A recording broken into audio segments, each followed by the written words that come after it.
It's Saturday, January 27th, 2018, and I'm here with my colleague Kim Larkin, and we're going to spend some time talking about ICOs, cryptocurrency, and what's going on in this space in Hong Kong, generally from a legal perspective.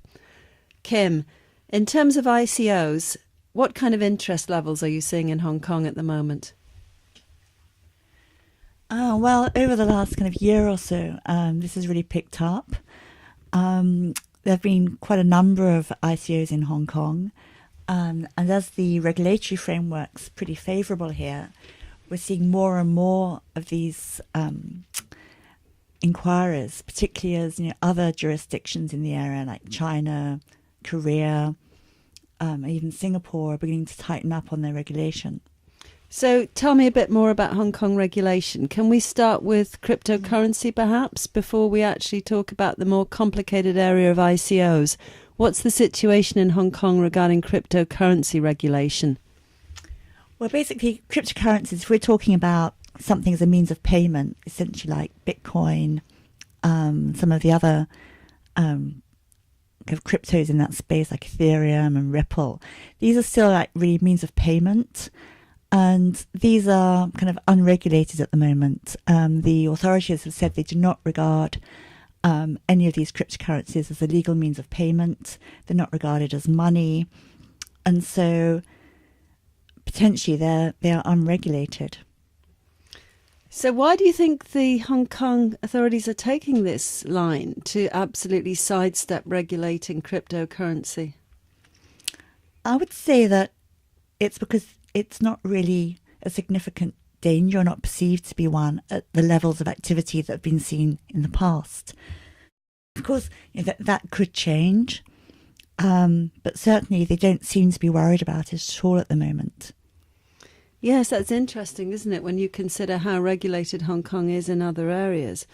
So that means that, for example, you could just set up a cryptocurrency exchange in Hong Kong, could you? How would you go about doing that? Would you need a license to do that at all? There's a couple of areas where you do need to think about regulation. Firstly is if you're exchanging for fiat currency, like US dollars, Hong Kong dollars, or if you are receiving payments in any kind of like real currency from outside Hong Kong, or transmitting any real currency out of Hong Kong, then you come within the scope of the money service operator license, which is a relatively easy license to obtain as compared to a securities license or a banking license. And so there are a number of exchanges operating in Hong Kong with that license. Your main obligation is anti-money laundering, counter-terrorist financing, kind of KYC, customer and beneficial owner identification, etc., etc.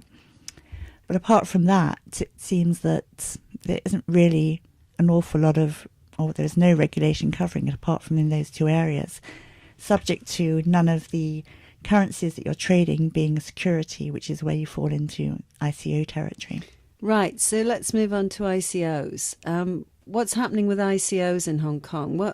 Are there any ICOs going on? And what's the attitude of regulators to ICOs in Hong Kong? Well, yes, there's definitely ICOs going on in Hong Kong. They kind of started pretty much early 2017. There seems to have been a sort of continuous stream of them. I've read some people say that Hong Kong is one of the best jurisdictions to do an ICO at the moment.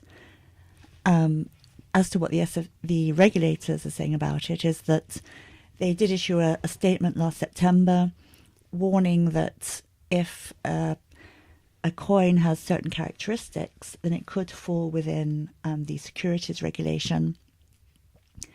And that really will depend on whether it has the characteristics of a share, which essentially means that it's a right of ownership, or it has a guaranteed profit return, or it gives you rights on a winding up.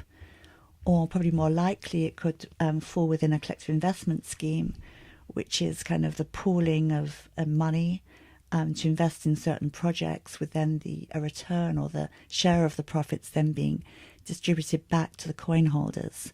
In any of those situations, the coin will be regarded as security, which brings a whole raft of laws and regulations kind of into play. So say an ICO was regarded as a security, does that mean you actually can't go ahead with the ICO offering in Hong Kong at that point? No, there are ways you can still do it. For one thing you can do, there's a professional investor exemption, so you can restrict it to certain kind of wealthy, sophisticated investors. Secondly, you could do it on a private placement basis with a sort of very limited number of investors. Probably the most difficult area is around the licensing requirement, which is fairly strict. There's no professionals exemption for that. I think probably the only way of dealing with it in that case would be if you only offer securities in a private company, which are excluded from the definition of securities. But then you have another problem in that for a private company, you cannot offer to more than 50 potential investors. So any information you make available, which is kind of encouraging people to invest in it, you then have to basically somehow restrict to a maximum of 50 people, which means, codes on websites, etc., etc. Right, and not really practical because ICOs generally are run in a way to generate maximum interest. Yeah. So can you describe to me the sort of ICO you might see in Hong Kong which you would be reasonably confident would not fall within the definition of a security? What sort of characteristics would it have? Well, most of them try to structure themselves either as what's called a kind of utility token, which is we have a use for the coin, which is essentially it's like a gym membership. So the coin is issued, and that gives you the right to use the gym as and when it is open for business. So you can have whatever technology, and the idea is that by purchasing the token, you provide funds to the coin issuer. They will then use those funds to develop whatever the technology is, on which certain services will become available. And then once it's up and running, you as the coin holder can then use your coin to access that platform and to use the services being made available. So do you think investors are really wanting to use these services, or do you think they're looking at trading the ICOs? Well, I guess given the scale of interest that some of them are seeing, there's got to be an argument that a lot of people are in it just for speculative purposes. But then you could say that with racing cars or expensive watches. But as the coin issuer, their key objective is just to raise funds, which in Hong Kong, it's quite hard to raise funds if you're a startup. And probably this is where ICOs are really kind of filling a gap, in that they're providing a kind of a legal crowdsourcing method. And the fact that some people choose to speculate is not really under the control of the issuer. Yes, and of course they're almost always investing in blockchain, right? In blockchain projects. Yeah, normally, yeah. Yeah. Although you also see some which are kind of asset-backed. Typically it's gold or some other kind of metal. Sometimes there's a mining operation involved. But I think even with those, as a commodity, it still would not be regarded as security. Are there any particular things you would point out in relation to setting up an ICO exchange in Hong Kong? Is that possible in Hong Kong, or are the most of these operating outside of Hong Kong? There are exchanges operating in Hong Kong. I think from the kind of legal perspective, it's not really that complicated. You really just need a money service operator license. I think the difficulty is not really a legal issue at all. It's a difficulty of opening a bank account, which is not peculiar to Hong Kong. I think in any jurisdiction these days, it's very hard for anybody operating in the cryptocurrency exchange business to actually open a bank account. And so as we've just seen in Korea, where they're tightening up the regulations, and which is actually kind of going to slow down the amount of business you get on these crypto exchanges. And so do you think that what would happen if there's an ICO listed in Hong Kong, which is actually turns out to be a security? How would that affect the ICO exchange? Well, that's the biggest danger for these exchanges. And what would happen if that was to be the case? Well, if one of them, one single cryptocurrency traded on an exchange turns out to be a security, then technically that exchange is then dealing in securities, which would require it to have a minimum Type 1 dealing license, as well as probably Type 7 as well, which is automated trading exchange. So it's becoming pretty much like interactive brokers, these online securities exchanges, which have to be licensed. So it would be a huge deal for any potential crypto exchange. So in terms of launching an ICO, how would a prospective issuer actually go about that? Well, first of all, they just need a company, which could be a Hong Kong incorporated entity. It could be incorporated elsewhere, BVI or Cayman Islands, or European jurisdictions like Gibraltar, Cyprus, etc.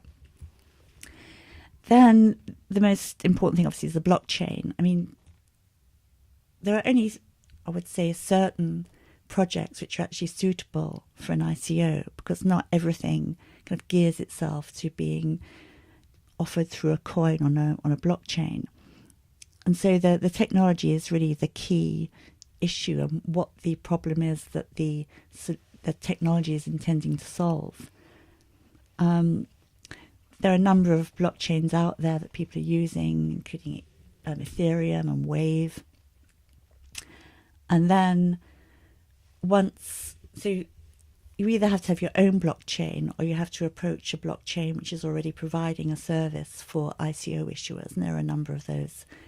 Then it's really a question of drafting a white paper, which is really just a kind of technical explanation of what the platform will be doing, and details the whole process around the distribution of tokens.